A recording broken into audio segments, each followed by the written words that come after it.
dari kata mores yang artinya kebiasaan yang baik, sedangkan akhlak bahasa Al-Quran, wa innaka la'ala khuluqin azim, dan bahasa hadis Nabi Muhammad SAW sebagaimana yang diriwayatkan oleh Imam Tirmidzi dalam sunannya yang lahir tahun 209 Hijriah, wafat 279 Hijriah. Rasul bersabda, khaliqin nasa bi khuluqin hasanin, berakhlaklah kepada manusia dengan akhlak yang terpuji. Etika dan moral maupun akhlak mungkin di zaman kita ini perlu kita bahas secara khusus, yaitu beretika di media sosial, di sosmed. Itu punya aturan yang kami kiaskan dengan akhlak yang sudah Nabi ajarkan ribuan tahun yang lalu. Jadi sosial media yang ada ini Nabi sudah prediksi 1000 tahun yang lalu. Rasulullah itu lahir sudah berapa tahun? Dengan zaman kita 1498 tahun yang lalu beliau lahir. Sangat jauh, tapi informasi tentang kejadian yang akan terjadi di masa depan sudah disampaikan oleh Nabi Muhammad SAW. Di antaranya adalah medsos, media sosial, atau dalam bahasa Arab disebut dengan wasail at-tawasul al-ijtimaiyah, media sosial. Nabi mengatakan ketika peristiwa Al-Isra wal Mi'raj, yakdzibu kizbatan fantasharat fil afaq, atau kama qala Rasulullah SAW, sayati zamanun ala ummati, akan datang satu zaman menimpa umatku, ada seseorang berbohong, di saat itu juga kebohongannya bisa tersebar ke penjuru dunia, fil afaq. Kalau bahasa ini disampaikan 1000 tahun yang lalu, tentu audiens yang hadir itu tidak akan mengerti apa yang dimaksud oleh Nabi. Dengan teknologi yang tidak secanggih zaman kita, hal itu dianggap sebagai hal yang irasional, yang tidak masuk akal. Bagaimana seseorang di tempat tinggalnya melakukan satu kedustaan, akan tetapi saat itu juga kebohongannya tersebar di berbagai penjuru dunia? Itu di zaman itu tidak mungkin. Tapi kalau kita berbicara di zaman kita, zaman modern saat ini, zaman digital mereka mengatakan, atau milenial, itu hal yang lumrah. Dengan benda kecil di tangan kita yang kita sebut dengan handphone atau smartphone dan sebagainya, kita men-share dan membroadcast sesuatu kebohongan, berita yang disebut hoax, atau bahasa Arab khud'ah atau khid'ah atau khad'ah, bisa dibaca dengan 3 cara. Khud'atun benar, khid'atun benar, khad'atun benar. Itu artinya hoax, kebohongan. Dengan hanya menekan tombol men-share, membroadcast, saat itu juga kebohongan yang kita sampaikan bisa tersebar ke berbagai penjuru dunia. Maka pertemuan ini saya ingin bahas hal yang memang sangat penting di zaman sekarang, yaitu beretika dan bermoral di dalam dunia media sosial, sesuai dengan tema. Ini jarang-jarang nih saya ngajar pakai begini, ini khusus. Biasanya saya hafal, ya. Tapi ini biar sistematis dan sangat penting juga, maka saya sengaja susun secara sistematis sehingga lebih mudah dan lebih objektif di dalam menyampaikannya. Jadi yang pertama di sini etika dan moral dan akhlak di dalam media sosial. Kalau dapat berita jangan langsung share. Itu yang pertama tuh. Karena semua berita yang ada di situ belum tentu semuanya benar. Banyak yang berita-berita bohong atau hoax, atau bahasa Arabnya hid'ah atau khud'ah atau khada'ah. Dan Al-Quran sudah mengajarkan hal itu. Allah Ta'ala berfirman, ya ayyuhalladzina amanu idza ja'akum fasikum binaba'in fatabayyanu. Wahai orang beriman, jika datang kepada kalian satu berita, jangan langsung disebar, kata Allah Ta'ala. Tapi apa? Fatabayyanu. Koreksi dulu, cari tahu dulu, benar tidak berita ini? Kalau kita langsung share, sedangkan itu kebohongan, khawatirnya kita juga terlibat sama menyebarkan kebohongan. Ini lebih bahaya. Maka diperiksa dulu nih, berita ini benar tidak, valid tidak informasinya. Di dalam qiraah yang lain disebut fatathabbatu, verifikasi dulu. Ada 2 qiraah, ya. Ada fatabayyanu, cari tahu, ada fatakhabbatu, verifikasi. Kalau sudah benar beritanya, jangan langsung di-share juga. Lihat manfaat tidak. Ya. Kalau tidak ada manfaat, tidak perlu di-share. Gitu. Makanya Al-Habib Muhammad Ibn Abdullah Al-Idrus yang ada di India, mengarang kitab Idah Asrar Ulumil Mudarrabin, beliau mengatakan bahwa hukumnya tidak baik sering mengabarkan berita-berita buruk.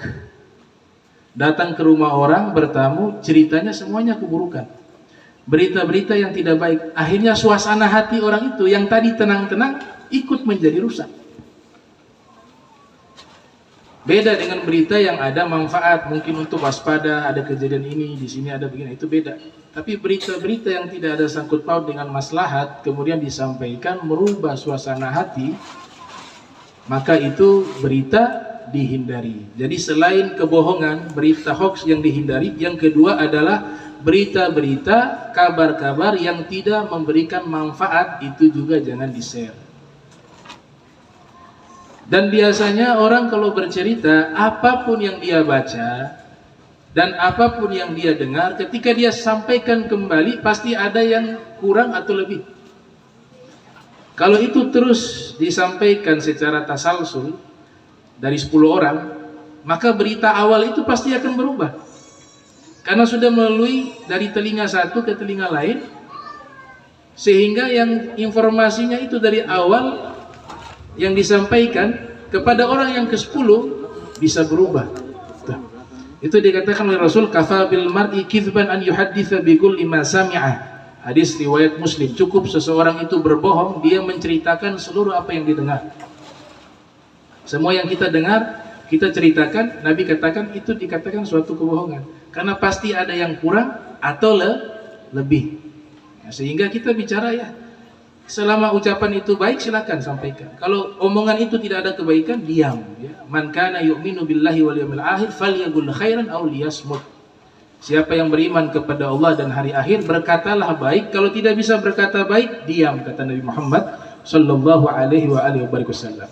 Nah sekarang bukan lisan saja, jari juga sekarang yang harus diam.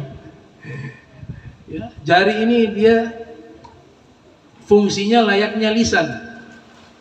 Al-Ghazali mengatakan innal al-lisan atau innal kitabata ahadu lisanaini. Tulisan itu adalah salah satu dari 2 lisan. Jadi hukum dengan menulis dan berbicara itu sama.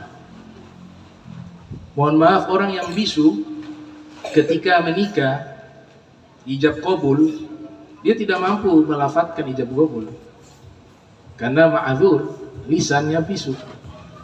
Tapi bisa dikatakan sah, perwakilannya lewat apa? Tulisan.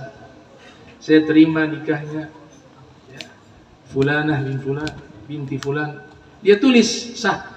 Berarti tulisan dengan lisan itu hukumnya sama, kata Imam Ghazali.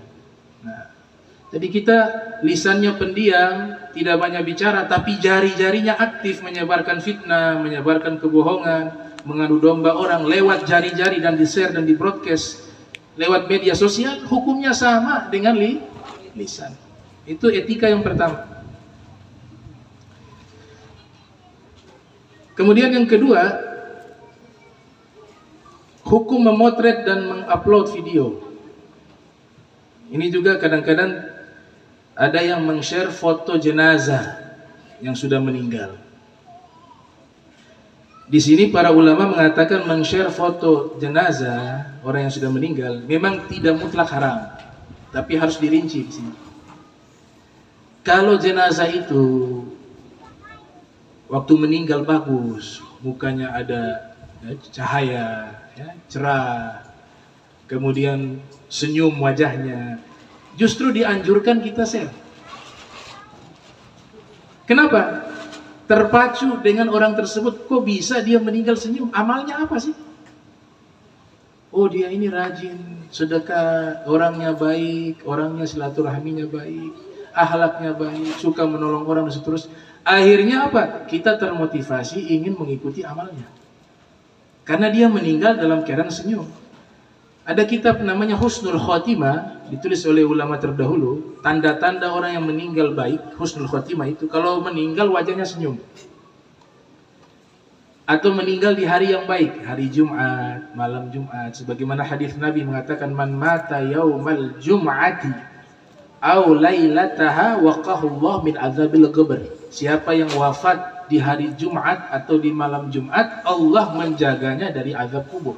Artinya dia termasuk orang yang husnul khatimah. Hadis ini dinukilkan oleh Profesor Dr. Said Muhammad bin Alwi al-Maliki al-Hasani dalam kitabnya Syaraful Ummatil Muhammadiyah, dan juga diriwayatkan oleh ulama-ulama hadis lainnya. Jadi kalau wajahnya jenazah itu baik, dengan catatan keluarganya ridho. Keluarganya ridho. Kalau ada keluarganya gak ridho, haram hukumnya. Namun juga ada kadang-kadang memposting dan men-share foto atau video jenazah. Kadang-kadang jenazah sakit parah, ya, mukanya hancur, meninggalnya wajahnya hitam gelap. Ini hukumnya haram di-share. Muncul fitnah. Nabi mengatakan, uzkuru mahasina mautakum wa kufu an masawihim. Ya, jangan kalian ceritakan keburukan orang yang sudah meninggal dunia, tapi ceritakan kebaikannya. Maka kita analogikan, kalau yang baik boleh bisa dengan syarat keluarganya ridho. Tapi kalau mohon maaf secara fisik tidak baik, dia meninggal, ya, mukanya kebakar atau hitam, lidahnya terjulur dan seterusnya, itu jangan di-share, dosa. Karena kita diperintahkan oleh Nabi menutup aib orang. Gak boleh. Nah, memposting tadi kalau sudah dapat ridho daripada keluarga dan tidak ada fitnah jenazahnya, masuk kepada sunnah. Kenapa? Untuk meyakinkan bahwa orang ini meninggal. Karena biasanya kalau lewat tulisan saja, lewat WhatsApp dan lain sebagainya, itu tanpa ada foto, kadang-kadang berita itu tidak meyakinkan. Apalagi banyak tersebar kebohongan. Orang masih hidup kadang-kadang dikasih kabar sudah meninggal. Masih hidup dikasih kabar sudah meninggal, innalillahi wa inna ilaihi raji'un, sudah meninggal dunia jam sekian. Tapi kalau ada foto, bukti kuat, oh ini jenazahnya meninggal benar, maka dia masuk kepada sunnah, yaitu mengumumkan orang yang meninggal. Nabi lakukan itu. Raja Najasyi ketika wafat, Nabi memberikan pengumuman bahwa Raja Najasyi telah wafat. Nah, namanya na'yun dalam bahasa agama kita, menginformasikan kewafatan seseorang. Ini etika, ya, etika kedua yaitu men-share foto dan mengupload video. Itu harus hati-hati masalah jenazah itu. Kemudian juga ini Ibnu Hajar Al-Haytami menyebutkan, orang yang lagi puasa di siang hari, lagi puasa nih, Ramadan panas, lapar, haus, kemudian ada yang sengaja memposting makanan, es, ya. Kata Ibnu Hajar makruh, karena membangkitkan apa? Selera. Kalau yang tidak kuat iman khawatir bisa batal. Kalau posting foto saja makruh, bagaimana kalau dia bawa itu es durian di hadapan orang yang berpuasa, siang-siang panas-panas? Kata beliau di sini makruh. Disunnahkan bagi orang yang berpuasa menjauhi syahwat,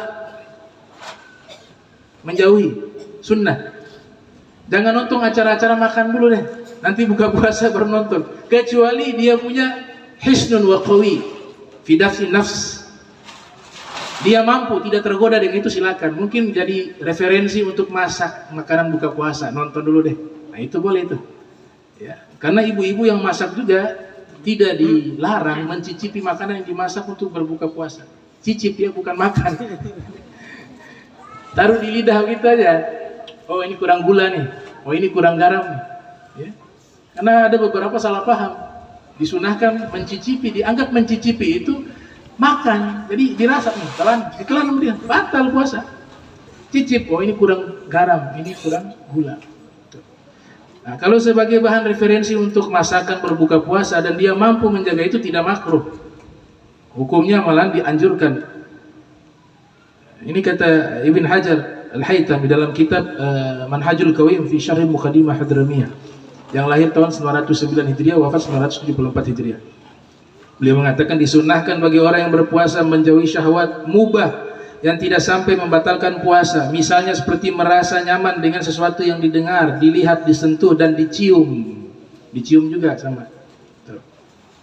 Ada orang masak daging, ya, gulai atau marak, ya, aroma itu dia cium terus, tuh lagi puasa.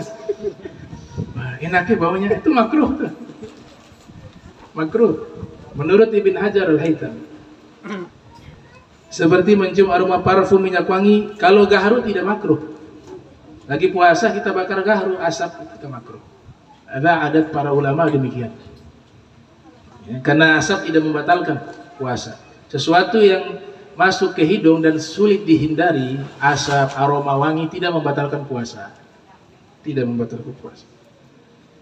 Nah ini subhanallah, ulama kita sudah buat rumusan yang bisa kita terapkan di zaman kita, terutama di media sosial, ya. Menyentuh dan melihatnya, sebab di dalam perbuatan tersebut terkandung nilai kemauan yang tidak selaras dengan hikmah puasa, dan semua itu perbuatan yang dimakruhkan bagi orang yang berpuasa. Berdasarkan redaksi di atas bahwa mengupload makanan minuman ketika berpuasa hukumnya adalah makruh.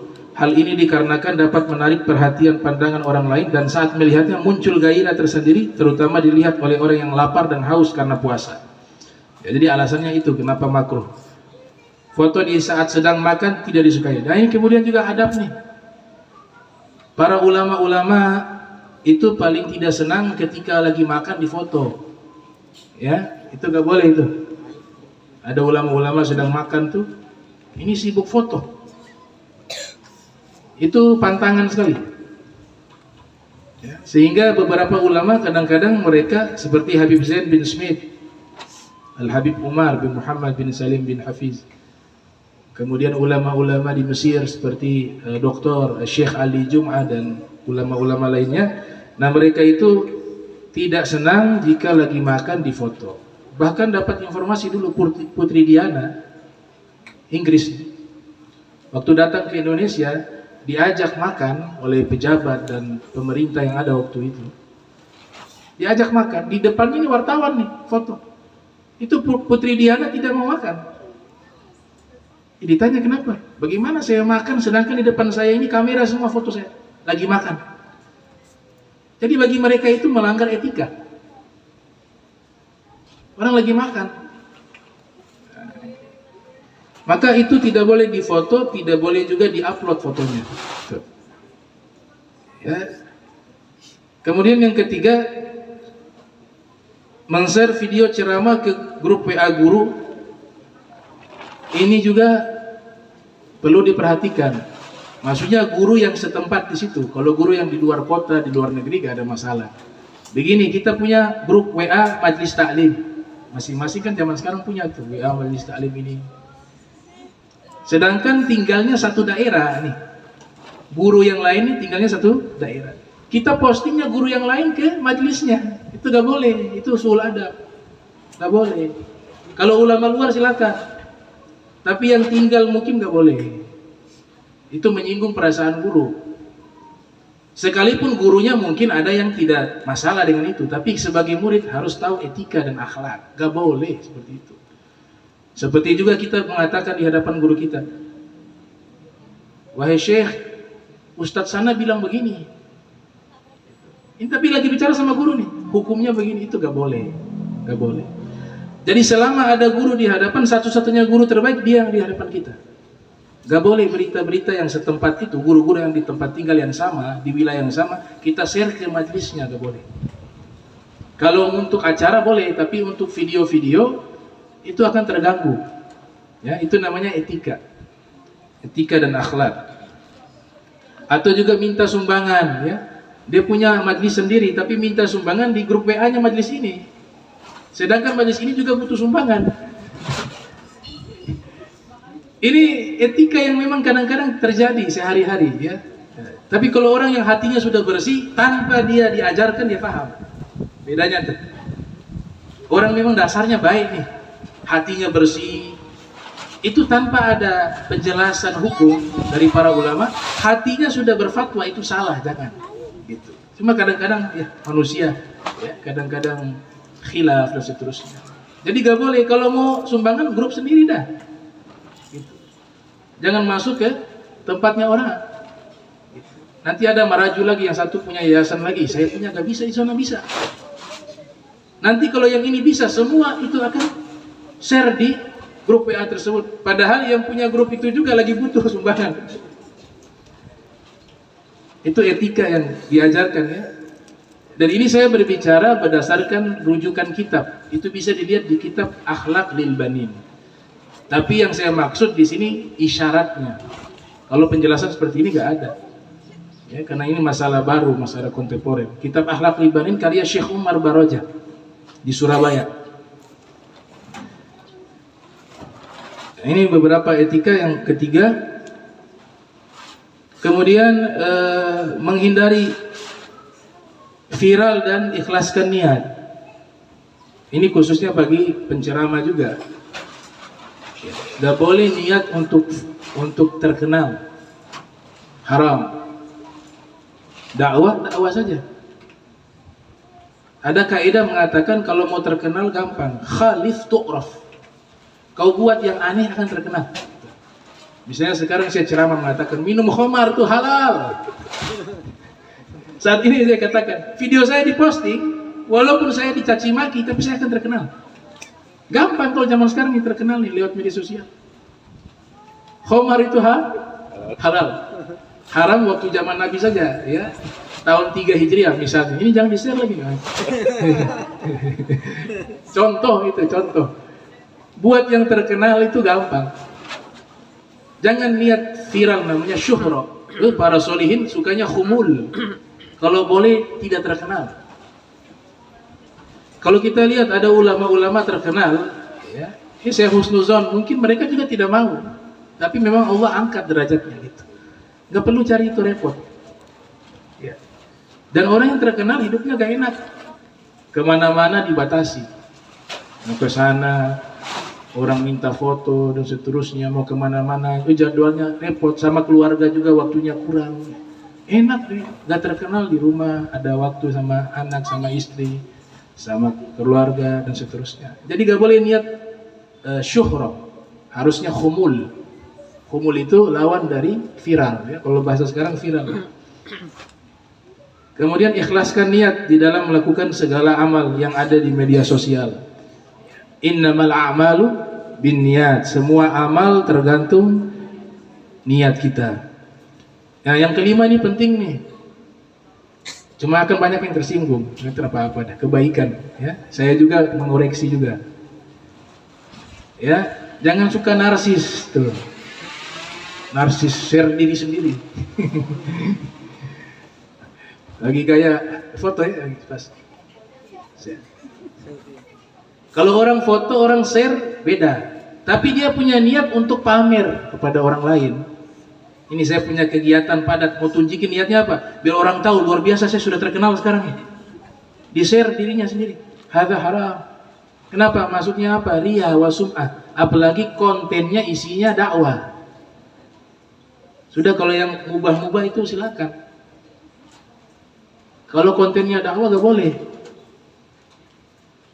Itu masuk kepada riya dan sum'ah. Kecuali hatinya tidak ada niat seperti itu, ya. Tapi jarang sekali, ya. Orang narsis itu ikhlas itu susah. Ya, karena memang dia ingin mempromosikan dirinya. Foto sana sini, ada ketemu siapa foto. Beda kalau niatnya gak ingin mau berbagi biar yang lain bahagia. Nah, itu tidak masalah. Tuh, tergantung niat juga. Tuh. Tapi kalau saya hindari. Saya hindari. Saya selama dakwah gak pernah share diri sendiri sampai hari ini. Ya, gak pernah. Malahan saya hapus. Kenapa? Ya, saya tahu diri, saya punya hati belum mampu itu. Takut ada bisikan-bisikan untuk cari populer, untuk cari apa, saya gak mau. Sudah capek-capek belajar sampai busa keluar dari mulut.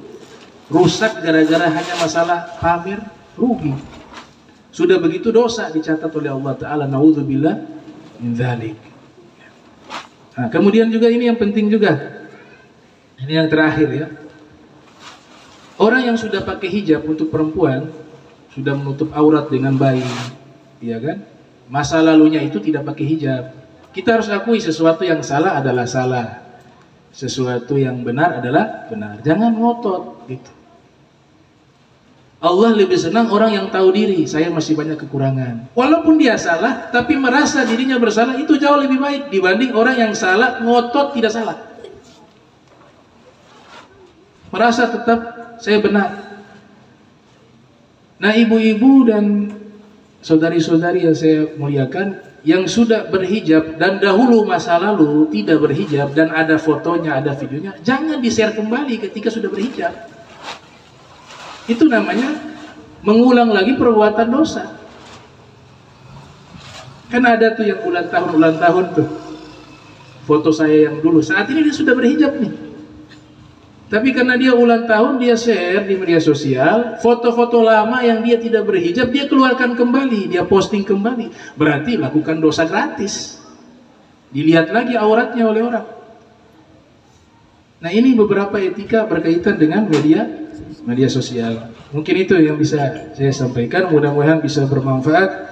Minta maaf jika ada salah di dalam ucapan dan kalimat saya. Mudah-mudahan Allah Ta'ala jadikan perkumpulan ini, hadzal ijtima', isinya adalah khairun wa thawabun indallahi subhanahu wa ta'ala. Bismillahirrahmanirrahim. Alhamdulillahirabbil alamin.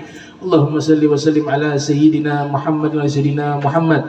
Allahumma salli wa sallim ala nuril anwar wa siril asrar wa triyakil agyar miftahi babil yasar sayyidina Muhammadil mukhtar wa ala ali athar wa ashabil akhyar. Allahumma salli wa sallim ala sayyidina Muhammad fil qulub wa dawaiha wa afiyat abdani wa shifaiha wa nuril absari wa diyaiha wa kuti asadi wa ruwahi wa gidaiha. Allahumma salli wa sallim ala sayyidina Muhammad al-Fatih lima ughliq wal khatim lima sabaq wan nasr al-haq bil haq wal hadi ila siratikal mustaqim wa ala alihi wa sahbihi haqqa qadrihi wa miqdaril azim. Allahumma anqilna lil muslimin min asyaqawah ila sa'adah wa minan nar ila al-jannah wa min al-'adzab ila rahmah wa min adh-dhunub ila al-maghfirah wa min al-isad ila al-ihsan wa min al-khawf ila al-aman wa al-faqr ila ghina wa min al-zul ila izzi wa min al-ihanati ila al-karamati min ad-dik ila sa'ah wa syarr ila khair wa min al-usri ila yusri wa min al-idbal ila al-iqbal wa min as-sukmi ila sihhati min as-sukhti ila ridha من الغفلة إلى العبادة من الفتح إلى الإجتهاد ومن الخذلان إلى التوفيق ومن البدع إلى السنة ومن الزور إلى العدل. اللهم أعنا على ديننا بالدنيا ودنيا بالعمل وعمل بالتقوى تقوى بالتوفيق وعلى ذمن ذلك باللطف المفضي إلى رضاك المنهي إلى جنتك المذهوب ذلك بالنذر الكريم. يا الله يا الله يا الله يا ربه يا ربه يا ربه يا غوث يا غوث يا غوث يا أكرم الأكرمين يا رحمن يا رحيم يا ذا الجلال والإكرام يا ذا مواهب العظام. وصلى الله على سيدنا محمد وعلى آله وصحبه وبارك وسلم إلى حضرة النبي. الفاتحة. أعوذ بالله من الشيطان الرجيم. بسم الله الرحمن الرحيم. الحمد لله رب العالمين الرحمن الرحيم مالك يوم الدين إياك نعبد وإياك نستعين اهدنا الصراط المستقيم صراط الذين أنعمت عليهم غير المغضوب عليهم ولا الضالين. وسبحانك اللهم تحيات فيها سلام وآخر دعوانا الحمد لله رب العالمين ولكم منكم والسلام عليكم ورحمة الله وبركاته.